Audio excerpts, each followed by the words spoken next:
This short presentation will walk through the 2016 Milwaukee County EMS protocol updates. Listed are the protocol updates that we will cover in this presentation. All of these updates took effect on March 1st, 2016, with the exception of hospital destination policy, which includes the end of hospital diversion, with the initiation date of April 1st, 2016. While this is not an exhaustive list of all protocol updates, these 10 updates are most likely to affect the medical control physicians, and are the updates of which it is most important that you be aware. We will go through them one by one. At times during this presentation, it may be helpful to pause to review the image provided. If you are unable to read the image, you may reference the document 2016 MC-EMS March Protocol Updates. This document contains a complete listing of protocol updates with more specific information than that provided in this presentation. The medication list is 6 pages long. We will go through each page fairly quickly. As always, feel free to pause the presentation to review in more detail.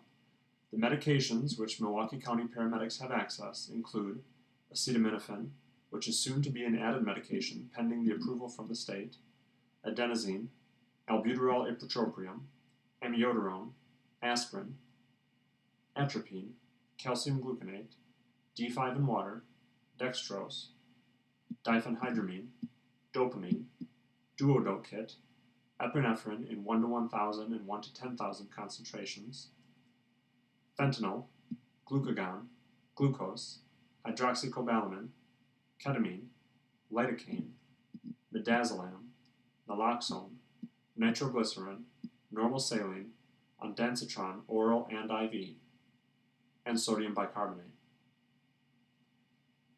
The first protocol update that we will discuss is the use of end-tidal CO2 in non-intubated patients. The complete policy is to the right.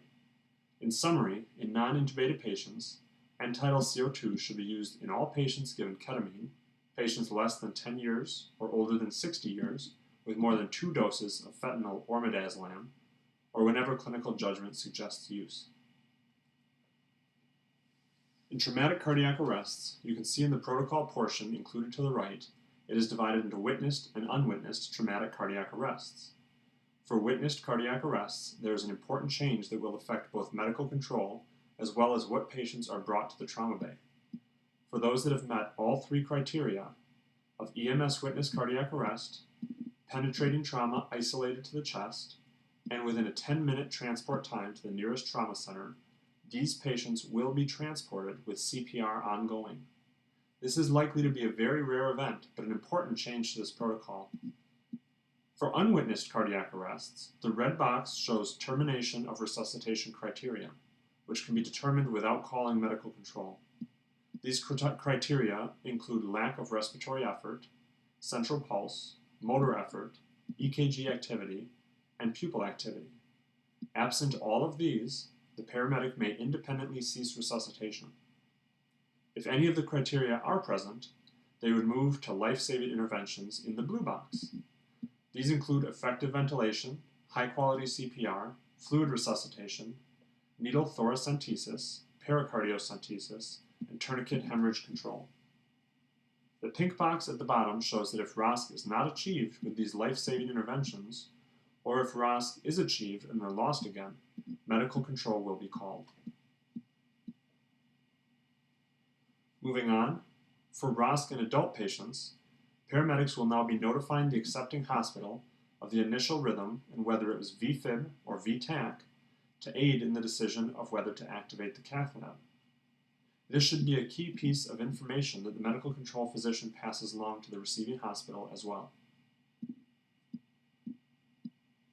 This new protocol addresses sedation in patients after airway placement.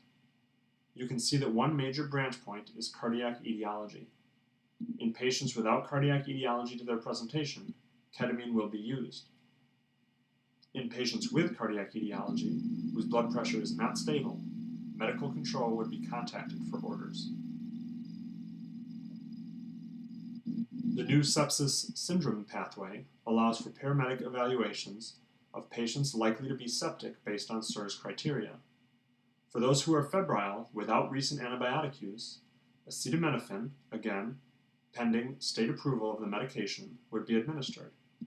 Finally, on these likely septic patients, a code sepsis would be activated.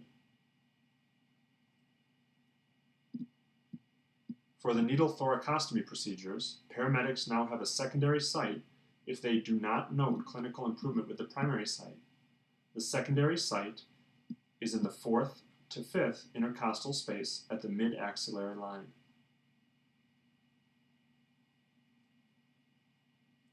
You can see that there is no longer a hospital diversion policy.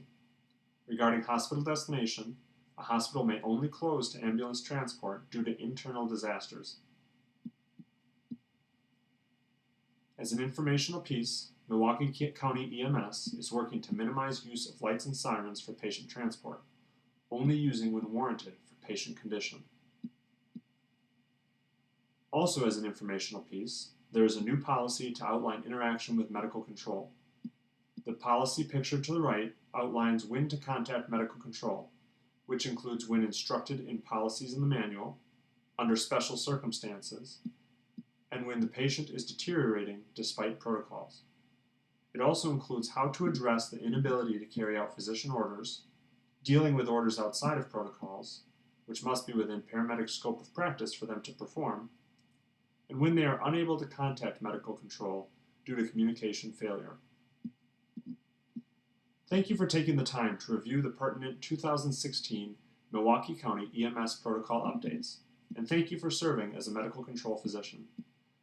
Please feel free to review this talk as needed, or review the document 2016 MC-EMS March Protocol Updates for more complete information. If further questions or concerns arise, as always, feel free to discuss with Milwaukee County Medical Director Dr. Colella or Assistant Medical Director Dr. Weston.